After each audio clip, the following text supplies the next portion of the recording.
የሆነ ነገር ልትይኝ ፈልገሻል? አዎ ናቲ፣ እናት በህይወት የለችም። ተይ በእናት እንደዚህ አይቀለድም። እንደዚህ አይነት ነገር ደስ አይለኝም። እውነቴን ነው። እኔ ነኝ የተሳሳትኩት። በቃ እናት ሞታለች። ልታሳብዱኝ ነው እንዴ? ቆይ እናንተ ሀሳባችሁ እኔ እንዳብድ ነው?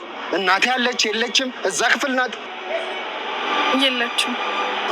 አንቺም ክፉ ነሽ። ሁላችሁም አንድ አይነት ናት፣ ሁላችሁም። እናቴ ደግሞ በህይወት አለች።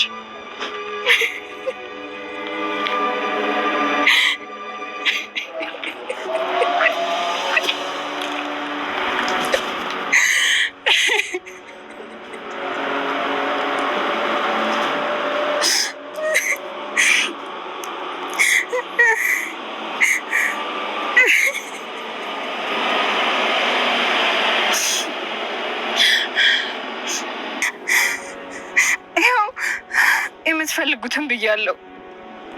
ልጁ እያበደላችሁ ነው።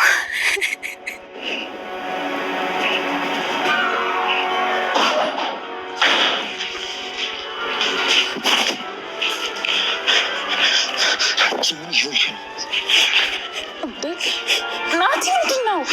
የዛን ቤት ቁልፍ አምጪ። እሺ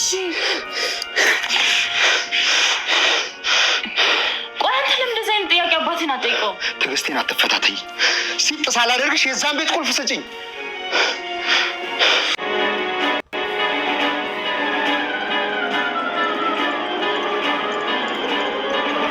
ገዛኸኝ በስተመጨረሻም እንግዲህ ትሁትን አስፈራርቶ እንዲሁም ደግሞ ለናቲ መናገር ያለባትን ነገር አንቺ ራስሽ በህይወት እናትህ አለች ያልሽውን ነገር ደግሞ እንደገና ደግሞ በህይወት እንደሌለች ማሳመን መቻል አለብሽ ባላት መሰረት ማለት ነው በቤተሰቦቿና በልጇ እያስፈራራ ይህን ነገር ደግሞ እንድታደርገው አስገድዷታል ማለት ነው። አሁን ላይ እንግዲህ ትሁት ያው አለምዬ በህይወት የለችም አቶ ገዛኸኝ እንደሚለው እውነት ነው በህይወት የለችም በማለት እንግዲህ ነግረዋለች ማለት ነው ለናቲ። ናቲ እጅግ በጣም ነበር የደነገጠው። አንቺም እንደነሱ ነሽ፣ ከነሱ የምትለይ አይደለሽም፣ ክፉ ነሽ። ቆይ ግን እናንተ ልታሳብዱኝ ነው። አንዴ እናትህ አለች፣ አንዴ የለችም፣ አንዴ ሙታለች፣ አንዴ ደግሞ ክላስ ውስጥ ነው ያለችው እያላችሁ እኔ ልታሳብዱኝ ነው እንደ የምትፈልጉት በማለት እንግዲህ ከትሁት ላይ ራሱ በመናደድ በመበሳጨት ቀጥታ ወደ ቤት ነበር የሄደው ማለት ነው። ትሁትም እጅግ በጣም እያለቀሰች ነበር። ምክንያቱም ይህን ነገር ስትናገር በጣም ብዙ ነገሮችን ካሰበች እና ካንሰላሰለች በኋላ ነው። እንዲሁም ደግሞ አለምዬንም አናግራታለች ማለት ነው። ምክንያቱም አቶ ገዛኸኝ እያስፈራራት እንደሆነ እንዲሁም ደግሞ ሙሉ ቤተሰቦቿን ያው እየተከታተላቸው እንደሆነ አሁን ላይ ይህን ነገር ካልተናገርሽ ልሽን አጠፋታለሁ እያለ እየዛተባት እንደሆነ ሁሉን ነገር ለአለምዬ ነግራታለች ማለት ነው። ያው እኔ በህይወት እንዳለው የታወቀ ነገር ነው፣ ግን ደግሞ ይህን ነገር ሲሰማ ልጄ ይሰባበርብኛል፣ ባይሆን ደስ ይለኛል። አማራጭ ካታሽ ግን ህይወት ያንቺ ልጅ ምንም ነገር እንድትሆን አልፈልግም። ስለዚህ ትሁት በቃ ይሆናል ያልሽውን ነገር አድርጌ ማለት ያለብሽን ነገርም በይው፣ ችግር የለውም።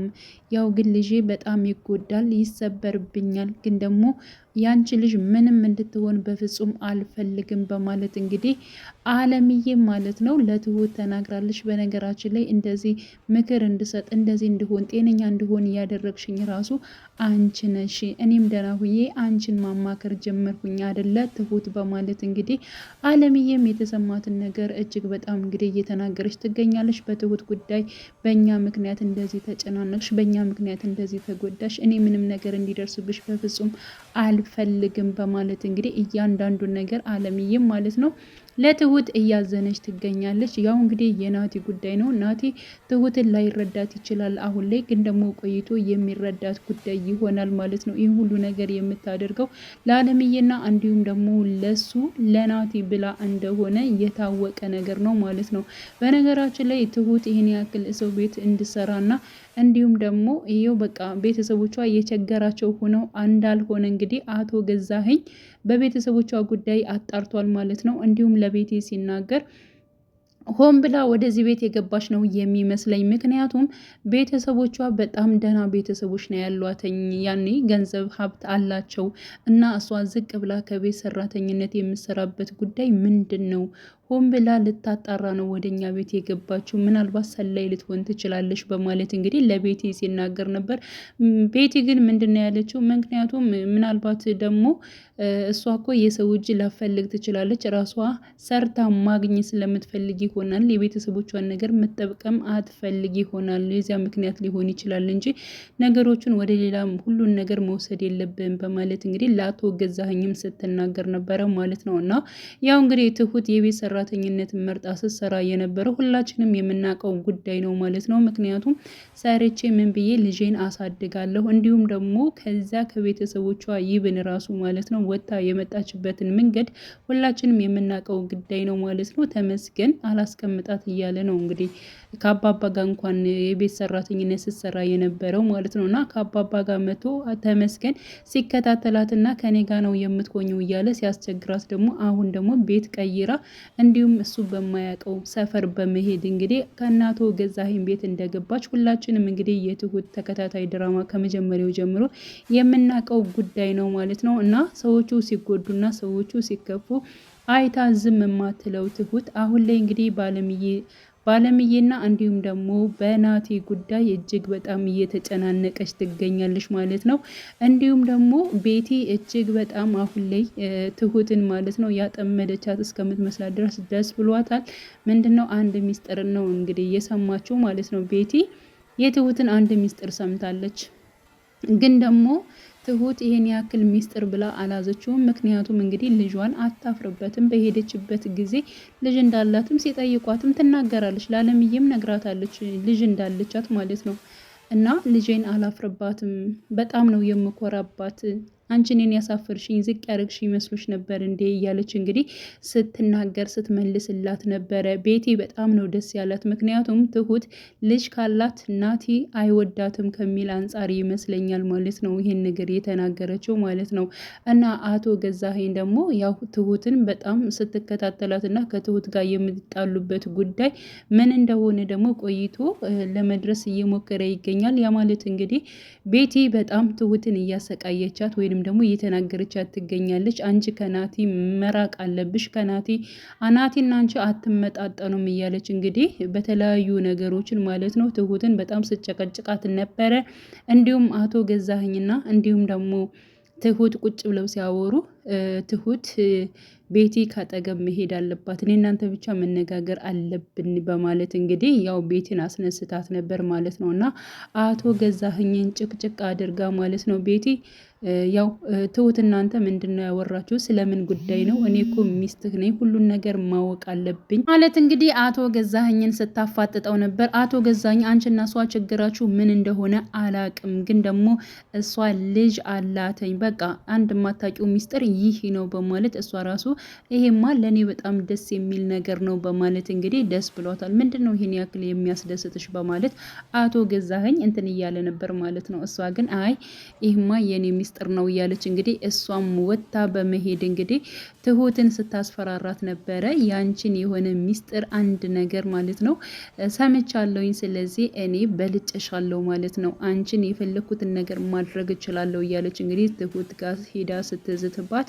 ትሁት ደግሞ አሁን ላይ በጣም እየተበሳጨች ንዴቷ ምኑም እየመጣ በቃ በጣም ትግስቷ ራሱ ማለት ነው እንትን ማለት አልቻለችም። በነገራችን ላይ በቤተሰቦቿና በልጆቿ ስለመጣባት አቶ ገዛኸኝ ማለት ነው ነገሮቹን በቃ ከትግስቷ በላይ ከአቅሟ በላይ እየሆነባት መጥቷል ማለት ነው። እና ውጪልኝ ስትላት እንግዲህ ቤቲን አልወጣም ብላለች ማለት ነው። እና እኩለ ሌሊት መታ ስጨቀጭቃት ነበረ እና ቀጥታ ወደ አቶ ገዛኸኝ በመሄድ ሚስትህን አሳርፍልኝ፣ እየመጣች እየጨቀጨቀች ነው፣ ስፈልግ ደግሞ ራሱን መጠየቅ ትችላለች የሚል ነገር ነበር የተናገረችው ማለት ነው። እና ምን አድርገሻል ነው? ለምንድን ነው ቤቲ ለምንድን ነው የምጨቀጭቂያት? ልጅቷ እዚህ ቤት እንድትቀመጥ የማታደርጊበት ምክንያት ምንድን ነው? በማለት እንግዲህ አቶ ገዛኸኝም እንዲሁ ቤቴን ጠይቋት ነበረ። በቃ ነገር እሷን መጠየቅ ትችላለህ ብለዋለች ማለት ነው። እና ጠዋት ላይ እንግዲህ አቶ ገዛኸኝና እንዲሁም ደግሞ ቤቲ አወርተው ነበረ። አንቺና እሷ ምንድነው ችግራችሁ በማለት ማንን ነው ጠይቂው ስትልሽ የነበረው? ስለ ናቲ ጉዳይ ነው እንዴ? አንቺና ናቲ ምንድነው ችግራችሁ? ይኸውልሽ እምነቴን ብትክጅኝ ግንባርሽን ነው በጥይት ብዬ የምገልሽ በማለት እንግዲህ ቤቴን አስፈራርቷታል። በነገራችን ላይ ቤቴ የምትወደው እጅግ በጣም የምታፈቅረው ምናምን ነገር መስሎታል ማለት ነው። እሷ ግን ምንም ነገር አትወደውም አታፈቅረውም፣ ገንዘቡን ብቻ ነው የምትወደው ማለት ነው። እና ለገንዘብ ብላ ነው እንግዲህ ሆን ብላ የቀረበችው እና እንግዲህ ቤቲ የምትፈልገው አባትና ልጅን ባል አድርጋ መቀመጥ ወይንም ደግሞ የነሱን ንብረት በስሟ ማድረግ ነው። በነገራችን ላይ አቶ ገዛኸኝ ንብረቱን በሙሉ በስሙ አድርጎላታል ማለት ነው እና ትንሽ ነው የቀራት። ሁሉን ነገር ለማድረግ ትፈልጋለች። ይብን ቤቱ ራሱ በራሷ በቤቲ ስም ነው ያለው። አቶ ገዛኸኝ ደግሞ ይህን ነገር እያደረገው ምንድን ነው? ምናልባት እንግዲህ እናቴ ከመጣ ነገሮቹን ሀብቱን በሱ ሊያደርግብኝ ይችላል፣ ሊከሰኝ ይችላል ከሚል አንጻር በማን አድርጎታል? በቤቲ ማለት ነው። እና ሌላው እንግዲህ አቶ ገዛኸኝ ያው እንግዲህ አለምዬን እያስፈራራት ነበረ። ምክንያቱም ሁለት ምርጫ ሰጥቷታል። እስከ ዛሬ እዥሻለሁ፣ እስከ ዛሬ ተንከባክቤሻለሁ፣ ይበቃሻል። ስለዚህ አንድ ከዚህ ቤት መውጣት አለብሽ። እንደገና ደግሞ ሁለተኛው ደግሞ አንቺን እገልሻለሁ በቃ ከምገልሽ እና ከዚህ ቤት ብትወጪ፣ እንደገና ደግሞ ከዚህ ቤት ስትወጪ በፊት እነሱ ከሚያውቁሽ ሰፈር ለምሳሌ ዘመድ ምናምን ነገር ጓደኞች ያሉበት ሰፈር ላይ እንዳላይሽ፣ ከዚያ ሰፈር ግን ካየውሽ እገልሻለሁኝ በማለት እንግዲህ አስፈራርቷታል ማለት ነው። እና ሁለት ምርጫ ነው የሰጣት። አንደኛ ከቤት መውጣት፣ ሁለተኛ ደግሞ እዚሁ ልግደልሽ ብሏታል ማለት ነው። እኔ ሞትን አልፈራም ብለዋለች። እስከ ዛሬ ራሱ በጣም ብዙ ጊዜ አሰቃይቷታል እና ሞትን አልፈራም ብላለች። ያው እንግዲህ ይህን ነገር ምርጫ እንደሰጣት እንግዲህ ለትሁት ስትነግራት ነበረ አለምዬ። ምንም ነገር ሲሆን እንግዲህ ለትሁት ታማከራታለች። ትሁትም የሆነ ነገር ሲሆን አለምዬን ነው የምታማክራት ማለት ነው። እንደውም ከአባባ ጋር መደዋወል አቆማለች። አለምዬ ጋር እየተመካከሩ ነው የሚያደርጉት ማለት ነው። እና እንደዚህ አይነት ምርጫ ሰጥቶኛል፣ ምን እንደማደርግ አላቅም በማለት እንግዲህ ለትሁት ስትነግራት፣ እንዴ ይሄ እኮ በጣም ጥሩ እድል ነው። ስለዚህ ይህን እድልሽን ደግሞ ማውጣት የለብሽም። ስለዚህ ከቤት መሄድ መውጣት አለብሽ ሲላት፣ እንዴ ከቤት ወጥቼ የት እቀመጣለሁ? ምንም ነገር እኮ አይሰጠኝም፣ ገንዘብ ራሱ መቀመጫ የት እሆናለሁ? በማለት ችግር የለውም ጥሩ ነው፣ እንደውም ለኛ አባባ ጋር ትሆኛለሽ በማለት እንግዲህ ትሁት ተናግራለች ማለት ነው። ስለዚህ አለምዬ በእርግጠኝነት ያው እንግዲህ ከዛ ቤቱ ወጥታ ወደ አባባ ጋር ትሄዳለች ማለት ነው። ግን ደግሞ የትሁት ቤተሰቦች ጋር ከሄደች ችግር ይመጣባታል። ያው አባባም ችግር ይገጥመዋል ማለት ነው። ብቻ ግን ያው ለጊዜው ይሻላል፣ በጣም አሪፍ ነው የሚሆነው። እንዲሁም ናቲ ደግሞ ከእናቱ ጋር የሚገናኝ ይሆናል ብዬ ነው የማስበው። አቶ ገዛኸኝ እንግዲህ ትሁትን ያስፈራራትን ነገር በስተመጨረሻም እውነቱን ማለት የተናገርሽውን ነገር ውሸት እንደሆነ አድርገሽ ማሳመን አለብሽ ባላት መሰረት ማለት ነው። ትሁት እንግዲህ ያው ናቲ ሁሉን ነገር ተናግራለች። የተናገርኩት ነገር ውሸት ነው፣ አለምዬ በህይወት የለችም በማለት እንግዲህ ነግረዋለች። እሱ በጣም ተበሳጭቶ ተናዶ ቀጥታ እንግዲህ ወደ ቤቲ ነበር የሄደው። ቤቲ ደግሞ እንግዲህ አስቀድማ ናቲን የሆነ ነገር እነግርሃለሁኝ፣ ትሁት የሆነ ነገር ደብቃሃለች ምናምን ነገር በማለት እንግዲህ ልትነግረው ፈልጋ ነበረ። ግን ደግሞ እሷ ምንድን ነው የደበቀችኝ በማለት ቀጥታ ወደ ትሁትም ሄዶ ነበረ። በነገራችን ላይ ግን ትሁት የተናገረችው ስለ እናቱ ነው።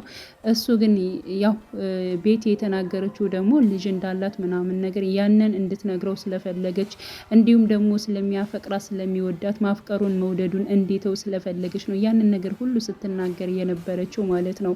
እና እንግዲህ አሁን ላይ እንግዲህ ያው ናቲ እውነት ይመስለዋል። በነገራችን ላይ አንደኛ እዚያ ከተቆለፈባት ክላስ ሲገባ በእርግጠኝነት እንግዲህ አቶ ገዛኸኝ አለምዬን አሽሽቷታል ወይንም ደግሞ ከዚያ ቤት እንድትወጣ አድርጓታል ማለት ነው። ስለዚህ ምንም ነገር አያገኝም ማለት ነው። እና ትሁት የተናገረችው እንደገና ደግሞ አቶ ገዛኸኝ መቃብር ቦታ በመሄድ ከሌላ ሐውልት ከተሰራበት ላይ እንግዲህ የአለምዬን ፎቶ በመለጠፍ አለምዬ እንደሞተችና በህይወት እንደሌለች አድርጎ እንግዲህ አሳይቶታል ማለት ነውና ነገሮቹ በሙሉ ተመሳሰሉበት፣ ተገጣጠሙበት። ስለዚህ ናቲ የእናቱን መሞት ደግሞ አምኖ ይቀበላል ማለት ነው። በእርግጥ አምኖ ቢቀበልም እውነት ትዘገያለች እንጂ አንድ ቀን መውጣቷ አይቀርም ማለት ነውና አቶ ገዛኸኝና እንዲሁም ደግሞ ቤቲ ጥያቄያቸው መጥፎ ይሆናል። እንዲሁም ትሁትና አለምዬ እንዲሁም ደግሞ ናቲ በእርግጠኝነት እንደሚያሸንፉ በመጨረሻ ፓርቱም እንደሚደሰቱ ትሁትና እንዲሁም ናቲ ደግሞ ሊጋቡም ይችላሉ። ብቻ ግን ደስ የሚል ህይወት እነሱ ይኖራሉ። እንዲሁም ደግሞ አቶ ገዛኸኝና ቤቲ የስራቸውን ይከፈላቸዋል ነው ብዬ የማስበው ማለት ነው። እና ትሁት ተከታታይ ድራማ በጣም ብዙ ነገሮች አሉት ማለት ነው። እያንዳንዱ በየቤቱ በጣም ብዙ ጉድ ይዞ የሚኖር በሰዎች ላይ ግፍ የሚሰሩ በርካታ ሰዎች እንዳሉም እንዲሁም ደግሞ እንደ ትሁት መልካም ሰዎች ያሉበት ድራማ ጸባሪ ነው ማለት ነው። እንግዲህ ቀጣይ ፓርቱን ሁላችንም በጉጉት የምንጠብቅ ይሆናል። ውዴ ቻናሌ ተከታታዮቼ ቤተሰቦቼ በያላቸው በሰላማቸው ይብዛሉ። ለቤቴ አዲስ የሆናቸው የደውል ምልክቱን በመጫን ቤተሰብ የሆኑ ነባር ቤተሰቦችም ስለምታበረታቱኝ አብራችሁኝ ስላላቸው እጅግ በጣም አመሰግናለሁ። መልካም ጊዜ ተመኘውላችሁ።